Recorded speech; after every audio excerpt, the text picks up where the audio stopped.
Now the latest ITV news in London.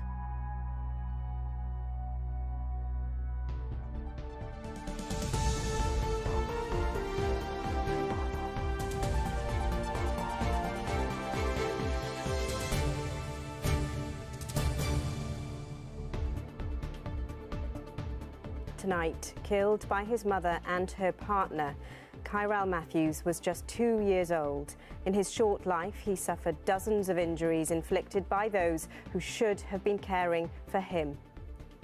Today, as Felicia Shirley and Kemar Brown were found guilty by an Old Bailey jury, his grandfather spoke of his overwhelming sense of loss. Nobody actually knows the pain that I'm feeling. And we miss him badly.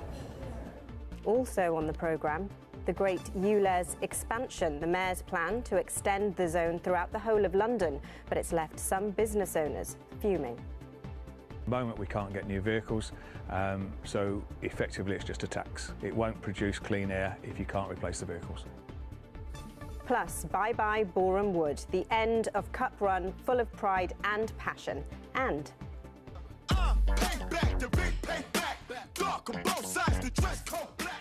rap, art, fashion design, the up-and-coming star from Shoreditch. Good evening. Kyrell Matthews had 41 rib fractures by the time he died. He was 2 years old. The violent abuse he suffered at the hands of his mother and her ex-boyfriend was described in court as harrowing. Today, Felicia Shirley was found guilty of her son's manslaughter. Kemar Brown convicted of his murder. Kyrell's devastated grandfather spoke to Ronke Phillips, remembering the happy, bubbly little boy he'd once been. A warning, Ronke's report contains some distressing details. Hey to you. Felicia Shirley holding her son Kyrell at the party to celebrate his second birthday. It was the 19th of September 2019. 1 month later, Kyrell Matthews would be dead. He'd suffered 41 rib fractures, a cut to the liver and massive internal bleeding. Happy, bubbly and loving. Kyrell's grandfather tries to focus on the good times, but struggles when he thinks about the suffering the toddler went through. Nobody actually knows the pain that I'm feeling. And we miss him badly. It is very difficult, isn't it, to imagine the suffering and the pain that he went through. I do, but he's at peace now. He doesn't have to go through that no more. He's in a better place, you know. I've never been there, but I know he's in a better place because he's not suffering no more. And that's all we could hope for. Hello, you're through the NHS 111 service. And what is it I can help you with today? This is the call Felicia Shirley made to emergency services from her flat in Thornton Heath. Evidence suggests the fatal blow to Kyrell had already happened, but instead of calling for an ambulance, Shirley decided to dial 111. Basically, Kyrell, he's been acting really funny, like his body's floppy and his eyes is rolling back and his chest is like coming out like he can't breathe and he's not responding properly. Until late 2018, Kyrell was a happy child who used to make other children in his extended family laugh as he played and joked around with them. The court heard the toddler changed when his mother began seeing 28-year-old Kemar Brown. Shirley used a hidden phone to spy on Brown because she suspected he was cheating on her. The recording she made also inadvertently captured the abuse of Kyrell. He's clearly getting beaten by Kemar Brown. And in fact, you can hear on the recordings quite often Kyrell desperately trying to hold in his cries. He was torturing him. He was torturing him. He became their entertainment. That's what he was their entertainment. The court was told that Shirley only became hysterical when Kyrell was declared dead. Brown, who has previous convictions for violence, was calm and disengaged throughout. This guy was an animal. He's an animal. I hope they don't let. I hope they never let him out. The court heard Kyrell would have been in excruciating pain in the days and weeks before he died. A little boy killed by the very people who should have protected him. Ronke Phillips, ITV News. Well, this evening, a spokesperson for the Croydon Safeguarding Children Partnership told us there were some opportunities to identify risks to Kyrell and to be more assertive in engaging and challenging those who were entrusted with his care. We very much regret that these were not taken, and we have made changes to the way we work. The Mayor has announced plans to expand London's ultra-low emission zone to the whole of London. Sadiq Khan says it would cut the number of the most polluting cars by up to 40,000 per day. The proposal has been welcomed by environmental campaigners, but when households and businesses are being hit by rising costs, it's left others fuming. Hey, good morning. How's it going? Hearing young voices about how to tackle the toxic air which particularly targets young lungs. One key area which you should tackle is public transport. Yeah, spot on. The Mayor visited Forest Hill School to reveal his latest policy to reduce air pollution. Put London on course for a cleaner, greener and healthier future. The idea is to further expand ULEZ, the ultra-low emission zone, beyond the North and South Circular where it was stretched to in October, to, by next year, cover all of Greater London. It would mean most diesel vehicles more than 7 years old and petrol vehicles more than 16 years old would have to pay £12.50 per day to drive through any London borough. If approved, the expansion will be instead of the proposed £3.50 Greater London boundary charge, which would have seen anyone from out of town pay to drive into the city. What's really important is that we have a policy that has the biggest impact on reducing air pollution, on tackling the climate emergency, on cutting congestion, but the smallest impact on people's pockets is striking that balance. At Online Lubricants in Barking, they feel that balance is off. Only half of their fleet are ULEZ compliant. They tried to scrap several vans last time it was expanded, but the wait for new vehicles was so long, they missed out on the money. I would fully encourage replacement vehicles, but with the supply that's available. At the moment, we can't get new vehicles, so effectively it's just a tax. It won't produce clean air if you can't replace the vehicles. The Conservatives say the Mayor's plans go too far, too fast. Londoners are already suffering from the massive increase that the Mayor's going to put through in the council tax. We can't afford anymore. If people are going to have to pay £12.50 to come to Romford, they're not going to come, and that's going to be the end of Romford. Clean air campaigners disagree. Rosamond Kissy Deborah's 9-year-old daughter Ella died from asthma, made worse by air pollution.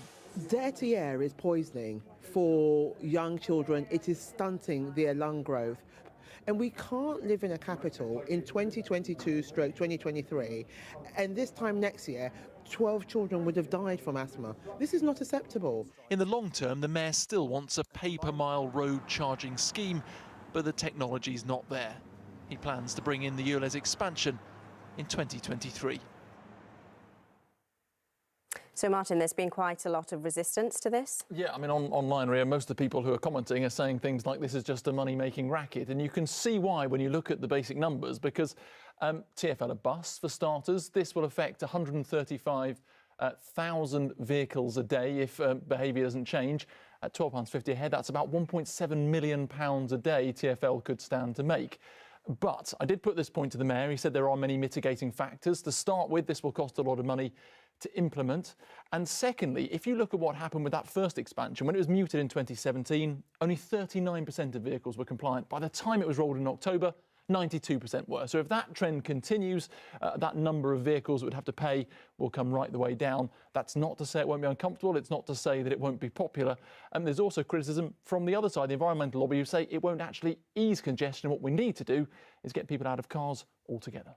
All right, Martin, thank you very much. Next tonight, after the death of another cyclist on London's roads, a protest vigil is being held at a crossroads in Holborn this evening. 39-year-old former lawyer Shatha Ali was hit by a lorry on Tuesday. She's the 8th cyclist to die in the area since 2008. Well, Carolyn Sim is at the protest for us now. Carolyn. Yeah, this is the junction where Shatha Ali was killed on Tuesday, and behind me there are 200 cyclists who are taking part in a vigil protest at the moment. They're just remembering Shatha and the other 8 people who've been killed in the Holborn gyratory since 2008. And they're not just protesting about this junction, they're protesting about a whole network of junctions around the Holborn gyratory and the one-way system. You'll remember back in August, Dr. Marta Krawiaks was killed one junction up from here at Southampton Row as she was cycling. And yet again, here we are, another cyclist has died. Now, Claire Rogers joins me now from London Cycling Campaign. This isn't the first time you've held these protests, is it? It's not, and we just are absolutely devastated, and we are furious that this is the 8th person to have been killed. It's another woman. We have been since 2008, so this is the 4th protest that we've held. We just have to move off the road. In the next, so we're just going to move off the road. In the next junction up at Southampton Row, where Dr. Marta was killed, they are putting in improvements there, new cycle routes, new traffic systems. You must welcome that, obviously. We do, but it's just so little, so late. I mean, this has been going on since 2013 was our first protest. We protested twice here, twice at that junction where 5 cyclists have been killed. This has been going on for such a long time, and only now it feels like things are starting to happen. When Dr. Marta Krawiaks was killed, a few weeks later they did present a change on the arm of the junction. But we're just saying, why did someone have to die for that to happen? Why was it so little? Why can't you take those temporary materials that were put in so quickly, so cheaply, and do it for all the junctions that we know people are dying at? Just do it now before the next person is killed. Absolutely. Well, thanks very much indeed, Claire. Well, Camden Council have told me they're trying to re-secure over £9 million in funding from Transport for London so that they can do works on all of these junctions. But they do appreciate that these short-term measures aren't acceptable, and a lot more needs to be done before another cyclist gets killed on these roads. Carolyn Sim in Holborn, thank you. Despite the tube strike officially ending at midnight last night, there was still disruption across the network today. All lines had reopened by 8 o'clock this morning, but with trains and drivers in the wrong places, delays continued up until lunchtime. The RMT union hasn't ruled out further action. Detectives investigating the disappearance of 20-year-old Jamie Gilby have charged a man with his murder. Jamie, who was from the Crystal Palace area, was last seen in January. 24-year-old DeJour Jones will appear at Bromley Magistrates Court on Monday. And tributes have been paid to the director and production designer Tony Walton, who's died at the age of 87. Born in Walton-on-Thames in Surrey, he had a career spanning 5 decades, winning an Oscar for his work on All That Jazz. All-important weekend weather ahead, plus one game too far, but so much for Boreham Wood fans to be proud of. And we'll meet the man who's been to more parties than you have and has the photos to prove it. But first, as the horror of war unfolds in Ukraine, many of us have been watching events and wanting to do something to help. All across the capital, charities and organisations have been rallying to bring vital funds, supplies and shelter to those in need as quickly as possible. Sam Holder has been speaking to just some of the Londoners making a difference. The call for help, for supplies, is being answered. What was once a small Ukrainian cafe in Twickenham is now a depot, collecting and shipping out aid to those suddenly finding themselves on the front line. The donations keep on coming. It has been like this every single day since the war began. People constantly dropping off donations, food, medicine, crutches. Every 3 hours, a lorry like this comes, it's filled to the brim and taken away. There are 50 volunteers working here at the moment, and this is just one cafe on one street in Richmond. Mum Alina and daughter Sophia are helping run the centre. My mum lives in Kiev at the moment. She's 85 years old. We're worried sick about her. She won't be able even to go to a shelter if you know, if there will be bombing a particular neighbourhood. The experience over the past week has been overwhelming. When you see, I mean, it's like every 10 seconds someone is dropping something Yes. off. When you see that, how does it make you feel? We're very grateful, incredibly grateful, and I think it's very emotional, because the support that we're receiving from the local community, some people might not have even known about our country, about our history, and now the support that we're getting, everyone knows who the Ukrainian people are. Across London, people trying to help any way they can. At the Oasis Academy in Coulsdon, funds raised by selling Ukraine bows. This morning, students took part in a vigil with more than 50 other schools. For young people, seeing the war play out on their various screens, seeing children their age flee, can cause real anxiety. It seems unreal what's going on. It doesn't seem, like it's actually happening. It seems, strange that this is happening, not too far away from us. Nikodem and Michal have family in Poland, next door to Ukraine. I'm very concerned about my family and friends. It's just unbelievable how I get texts every day, how my friends are just worried about what's going to happen tomorrow. Apart from supplies, solidarity. Here, a wall of hope. And back in Richmond, showing support, strength for the people of Ukraine. Sam Holder, ITV News. Well, it was a huge night for Boreham Wood last night as they took on Everton in the FA Cup 5th round. Let's take a look at the sports roundup.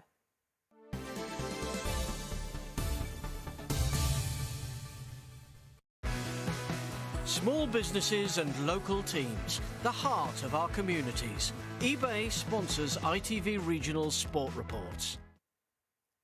Sadly, Goodison Park proved to be the end of the line for Boreham Wood in this season's FA Cup.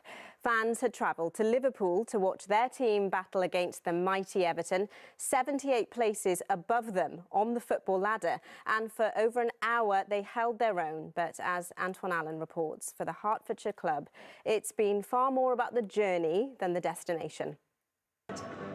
We're non-league challenge the Premier League. Despite being 78 places below Everton, here's Mikolenko! The narrowest of margins closed the chapter on Boreham Wood's fairy tale. But nothing could stop their travelling fans celebrating their unbelievable FA Cup run. For lifelong Everton fan Kane Smith, playing at Goodison Park was an unforgettable experience. Kane, you lived the boyhood dream today. How tough was it? Extremely. We knew it would be tough, but I didn't think it would be that tough. Yeah, like you said, it's a dream for me. It's got to pinch yourself a lot of times when I'm looking at players like Richarlison and stuff like that. You're literally in your face, marking him from a corner. Try getting his shirt then, to be honest. But yeah, it's amazing for me. I think you were delighted, weren't you? For over 500 minutes, the Woods manager Luke Garrard had a flawless record in the FA Cup. The fortitude of his tactics and the resilience of his players made believers of fans beyond Hertfordshire. We dared to dream. It was nice because I felt that we got the Nationals' hearts, and unfortunate for us that we weren't victorious tonight. But yeah, everyone loves an underdog. Just to walk out here before kick-off was immense. Everton manager Frank Lampard ended Boreham Wood's dream with words of respect for Luke Garrard's exceptional coaching. From watching them play and watching their results and watching them against Bournemouth and actually hearing them on the sidelines, there's no fault. And English coaches need to be backed, especially when they're working at that level of game. Lots of difficulties. Great to see it. He deserves his moment. He'll go away and work hard with them, hopefully get them promoted. And then for him, I wish him very well. This is the sound of fans who may have lost the game but know they've won the hearts of football fans around the world. Boreham Wood had an uphill task against giants, and this time they weren't able to pull off an upset, but these players can be proud of their performance, knowing that they've given their fans a game they thought they'd never see in their lifetime. Over 6 FA Cup matches, Boreham Wood attacked with spirit. In the penalty area! Defended with resilience, sang their hearts out, and cried with joy. They won't be off to Wembley, but their remarkable season isn't over. The Wood are still in the battle for automatic promotion to the Football League. Antoine Allen, ITV News.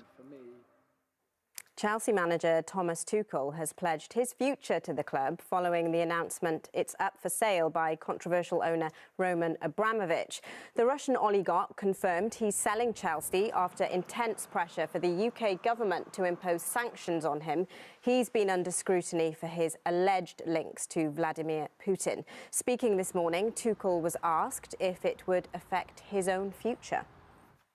No, I have the opposite of a problem staying here. I said many times that I love working in Premier League. I would love to be in England, and Chelsea is from my point of view, for me, a perfect fit. I love to be here. I love everything about the club, and hopefully it continues.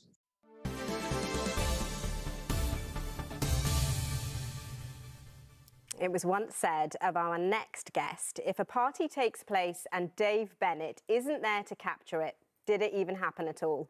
Legendary photographer Dave Bennett has been a fixture on the London social scene since the 1980s. He's shot everyone who's anyone, from actual royalty to Hollywood royalty, supermodels and socialites, and some of music's most famous faces. Well, to celebrate a landmark 40 years in the business, an exhibition of Dave's glossy snaps is being held in Mayfair, and I'm pleased to say Dave joins me now. Dave, some task. How did you go about choosing your favourite images? Well, it's really difficult when you've got nearly 1 million pictures in a 40-year career. But what I did was I chose my familiar, my old friends, which were Kate Moss, Elizabeth Hurley, and guys like that.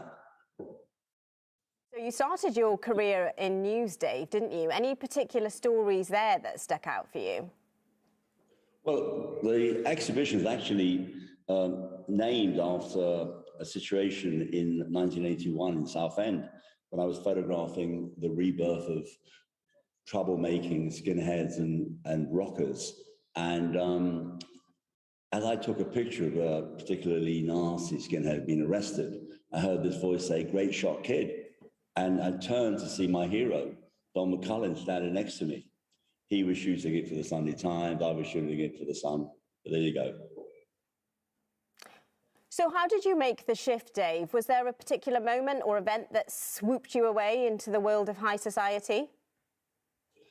No, I think showbiz was something that arrived probably in the middle 80s, where news was becoming quite, I mean, we'd had a bad decade, Brixton riots, a lot of IRA bombing still, a lot of minor strikes and things like that. And I think showbiz sort of started taking over, going from the middle pages to the front pages. And I felt that that was the way forward for me. And you photographed so many famous faces. There's Princess Diana, Naomi Campbell, Madonna. Has there been a moment that stands out for you? Well, Diana was always amazing. She was always so beautiful. And I think she encapsulated that new women power that arrived in the 80s and 90s. And I think the Spice Girls took it on a bit further. All those young, very, very powerful women arrived in that period. All right, Dave Bennett, thank you so much for joining us. We really appreciate it. Thank you. A reminder of the main headlines in London this evening. A mother and her ex-partner have been found guilty of killing her son after weeks of violent abuse. 2-year-old Kyrell Matthews died in South London in October 2019. And the Mayor has announced plans to expand London's ultra-low emission zone to the whole of London. Sadiq Khan says it would cut the number of the most polluting cars by up to 40,000 per day. A man from Brentwood has unearthed something extremely rare, a gold Anglo-Saxon coin potentially worth £10,000. This is the gold shilling, dating from 650 to 700 AD, which Mark Pallett initially thought was a button. It'll now be auctioned off on Tuesday for a small fortune. Even though I found a lot of coins in my time, and gold ones at that, and earlier ones than this one with Iron Age and whatever, but this one, I think Saxon gold is everybody's sort of dream in a detectorist point of view. We all want to find stuff on the Saxons, we all relate it to Sutton Hoo. Now, remember the name Kojey Radical because it's a name that's about to skyrocket through the music industry. The East London rapper has spent the past few years quietly building a huge fan base, not only in the rap world, but also in poetry, art and fashion design. Today, though, was all about the music, with Kojey choosing his own neighbourhood, Shoreditch, to launch his debut album. Helen Keenan went to meet him.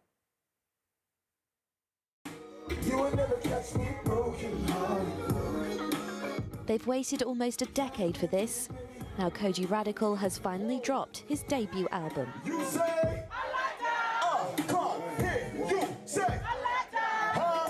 Before performing on this intimate stage in Shoreditch, he showed us the street where it all started. You used to work here? I used to work in box 12, yes. Starting out in humble beginnings, now selling his own music and merchandise. Feels like quite a full circle moment. I remember when I lost that job, it kind of forced me to get straight into taking music seriously.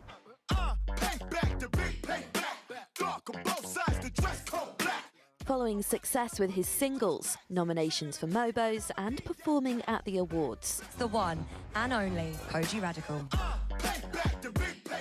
His success halted during the COVID lockdown. 2 years on, and he's releasing his album, A Reason to Smile. I've been in Hoxton my whole life. I only recently moved, so a lot of the stories that I'm relaying back to people happened on these very streets. What was it like growing up in Hoxton?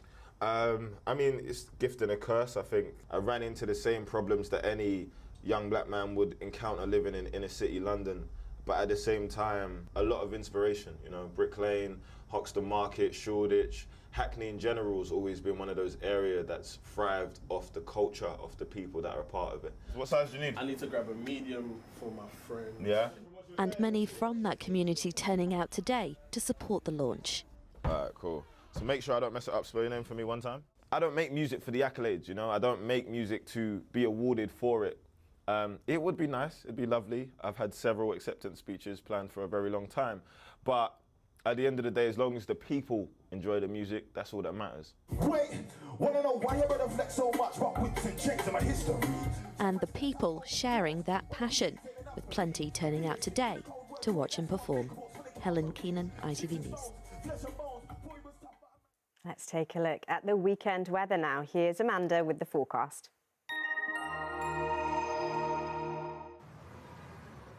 Feels like home, whatever the weather.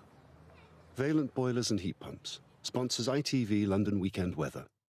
Hello again. Hope you've all had a good day so far. Well, it's certainly been a grotty end to the working week. We've had a lot of cloud and outbreaks of rain across the capital. Now, it's similar conditions as we go into Saturday. However, the good news is on Sunday, for most of us, much brighter and finer conditions to come. Although we are expecting some chilly nights. So, of course, there will be some frost and some fog in places too.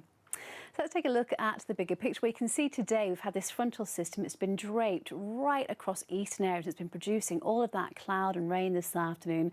Now you can see slowly, very slowly, as we go through the next 24 hours or so, it will start to push its way further eastwards, and eventually high pressure will take control of things. So for most of us, as I mentioned earlier, from Sunday onwards, fine, dry and bright conditions to come. Now, in the meantime, if you are heading out tonight, you can see here, you will need to take a brolly with you. A lot of cloud around. There will be some outbreaks of rain too, on and off throughout the night. I think the further west that you are, this is where we've got the best chance of staying dry. But overall, a lot of cloud across us, and that cloud is going to keep those temperatures well above freezing. So a bit of a grey, dismal start to the day on Saturday morning. A lot of cloud around, outbreaks of rain, and those winds will start to strengthen too. It's really going to take the edge off the temperatures tomorrow. We're looking at daytime highs up to around 7 or 8 degrees. And then as we go through Saturday night and into Sunday, you can see here the rain eventually starts to fizzle out of the way. We've got that high pressure building, which means for most of us, by the time we get to Sunday, much drier, brighter conditions to come. And it looks like it will stay that way into next week. Bye-bye. Valent sponsors ITV London Weekend Weather. And that's all from the London team for now, but we'll be back with the latest after tonight's ITV News at 10. Coming up next, Charlene has the ITV Evening News, but from me and the team, bye-bye.